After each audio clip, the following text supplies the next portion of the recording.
Paano kung habang natutulog ka, tapos biglaan na lamang may bebembang sa'yo nang hindi mo alam na isang multo, isang evil spirit o isang demon na manyak? Manyakis. Anong gagawin mo sa ganong sitwasyon kung ikaw ang mapunta sa ganon? Matatakot ka ba o matatawa dahil meron palang mga multong manyakis gaya nito? Yan at iba pang mga nakakatakot na video at mga misteryong paranormal video ang matutunghayan natin sa araw na ito. Pero bago ang lahat, huwag mo nang kalimutan na mag-like at subscribe sa ating YouTube channel ni Mr. Godlex Steve. Okay, so ito yung panglimang video natin, pagmastang maigi. Ano to? Ito ay isang kuha sa kagubatan. Oh, I see. Anong klase yung naglalakad? Wait. Teka, ano yun? Lumulutang? As in, lumulutang talaga. Which is... Wait, anong klase yun? Nakakulay puti. Isa ba yung kasuotan o ano? Lumulutang siya no? Parang hindi sumasayad sa lupa yung kanyang may bandang paa. Anong klaseng nilalang kaya yan? At ito naman yung pangapat na video natin mga kaparing. So kayo nang bahalang mag-decide kung ano sa tingin nyo ang nangyari dun sa panglimang video natin. Ito pagmasdan naman natin yung pangapat. Okay, parang isang normal na interview lang naman to o isang normal na paranormal video no, ng mga vlogger sa isang kagubatan, I guess. Okay, anong makikita nila? Napakadilim sa gubat na yan, no?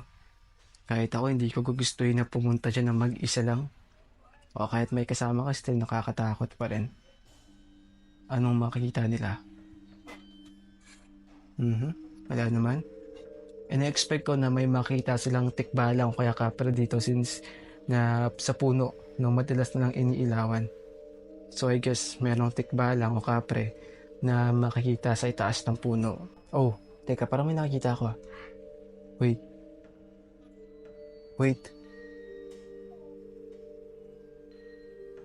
Oh. Ano yun? Ano yan? Parang babae?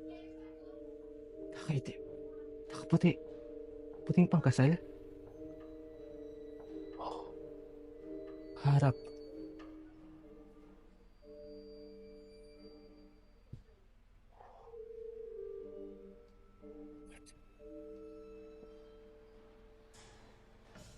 Parang nakapangkasal. Nakatalikod, no? Ayun siya, oh.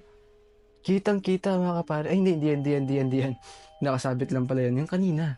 Dun sa may madilim na parte, parang, ayan. Parang nakadamit pangkasal. Parang babae nakatalikod. Wait. Ang creepy. Oh. And ngayon, nakaharap na siya. Yung mata.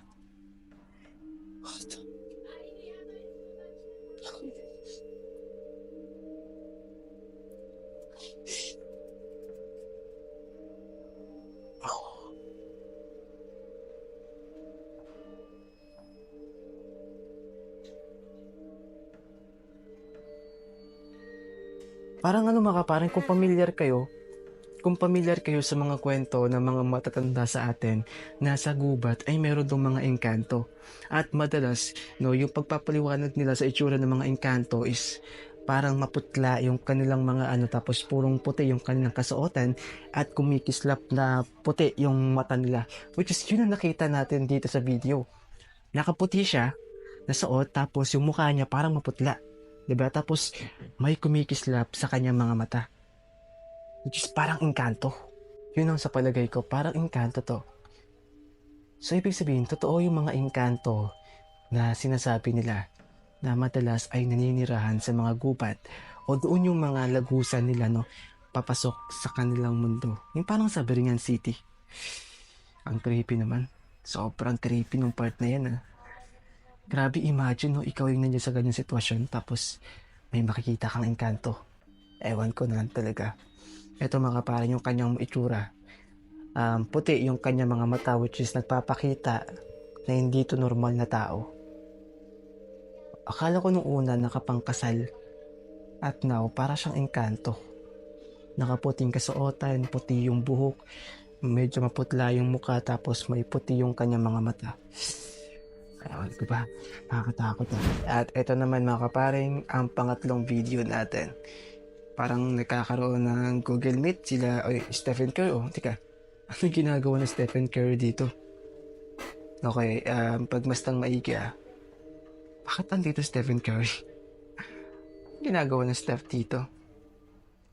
So may pinag-uusapan sila at maya-maya, okay, pagmastang maigi.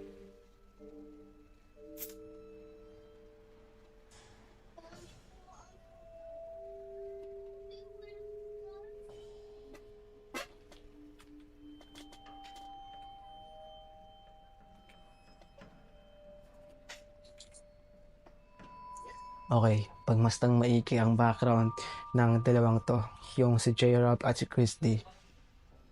Wait, teka, parang may napansin yata. Oh, may nakita akong dumaan. May nakita akong dumaan sa likod ni Chris D Parang anino lang siya, no? Oh, ito to. Pagmastang maigi At makikita natin yan.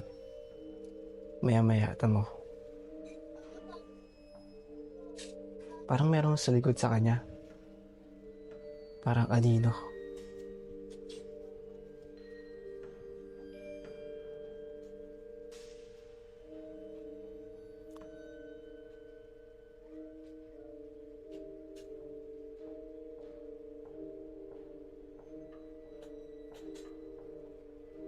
Oh.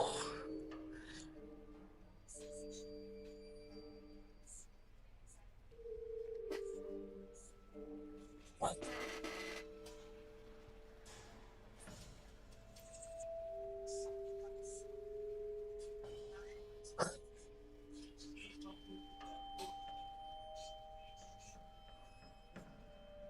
So ito naman mga kaparing ang pangalawang video natin. Okay, pagmasdan natin. Parang, wait, ano yan? Ay, baka nakasabit lang sa puno, no?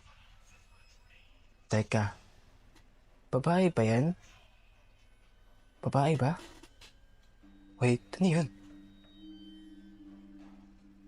Babaeng nakaputi. So ito pagmasdan natin. Babae?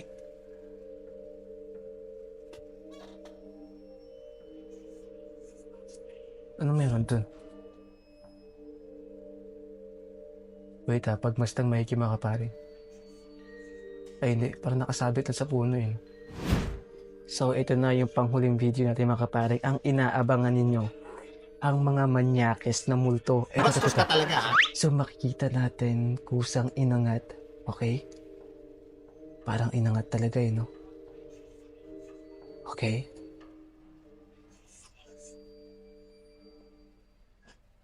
Anong next na mangyayari? Oh. Kinalayo ang paa.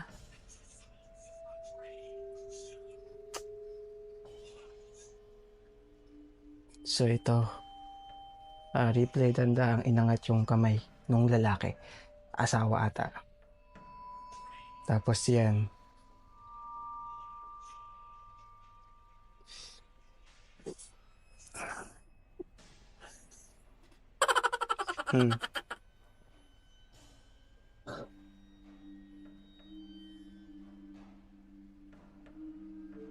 Okay.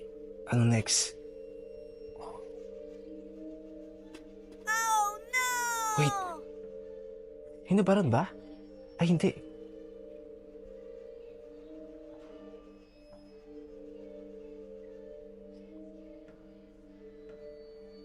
Okay. Buti nagising yung babae, no? Nagising yung babae. Ano next na mangyayari? Iba talaga yung trip ng mga manyakas na multo, no? Okay, ito, pinabuka.